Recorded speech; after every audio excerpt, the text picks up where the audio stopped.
आइए आज सुनते हैं मनोरमन चेतना जी की लिखी कुछ पंक्तियां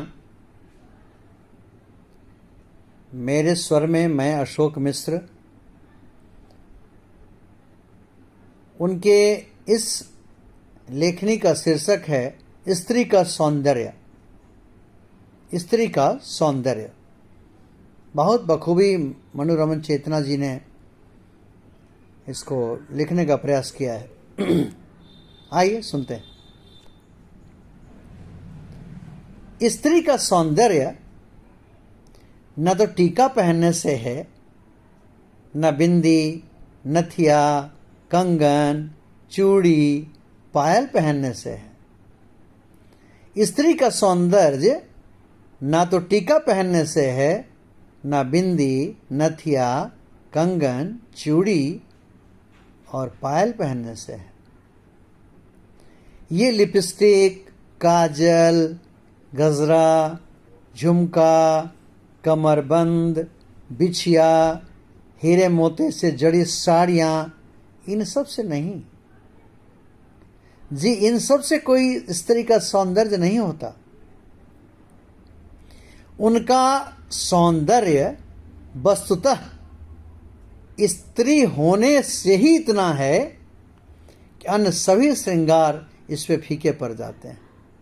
उनका स्त्री होना, गौर करिएगा, उनका स्त्री होना ही इतना बड़ा श्रृंगार है कि ये बिंदी, नथिया, कंगन, चूड़ी, लिपस्टिक, काजल, गजरा, झुमका, कमरबंद, बिछिया, हीरे मोती से जड़ी साड़ियां सारी फीके पड़ जाती हैं। उन्हें किसी अन्य श्रृंगार की जरूरत नहीं होती। वस्तुतः ये क्षमा, दया, तप, त्याग, ममता, लज्जा, समर्पण, शील, साहस, सौंदर्य, शौर्य, धैर्य,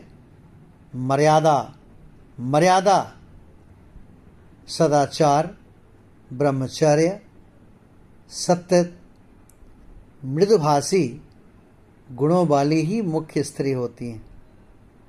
ये सारे स्त्री के मूल सौंदर्य होते हैं,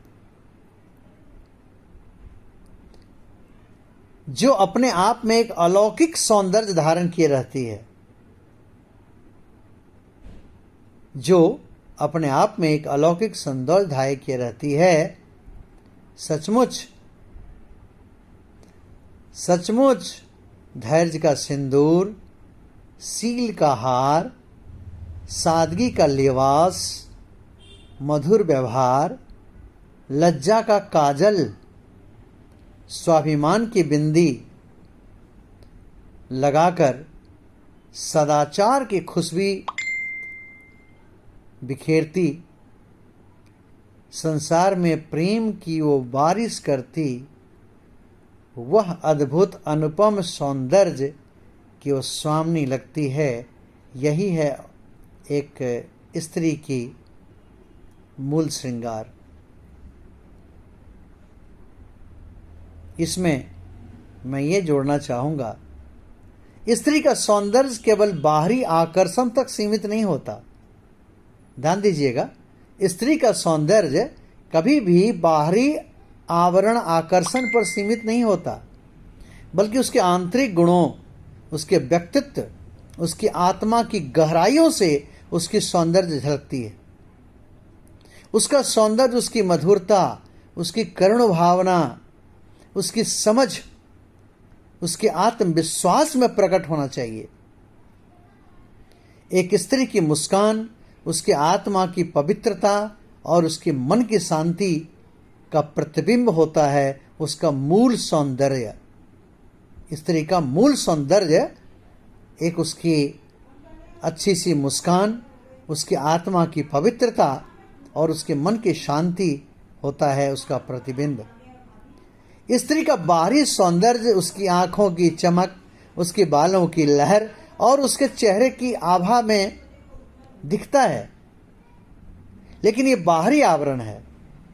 लेकिन इससे भी कहीं ज्यादा महत्वपूर्ण कब होता है कि जब उसके आंतरिक सौंदर्य छलक के बाहर निकलती है, वही होता है स्त्री का मूल सौंदर्य, जो कि है उसकी संवेदनशीलता, उसकी सहनशीलता, उसका स्नेह, उसका प्रेम, उसकी आवाज में मिठास, उसके स्पर्श में एक कोमलता, उसकी बातों में समझदारी।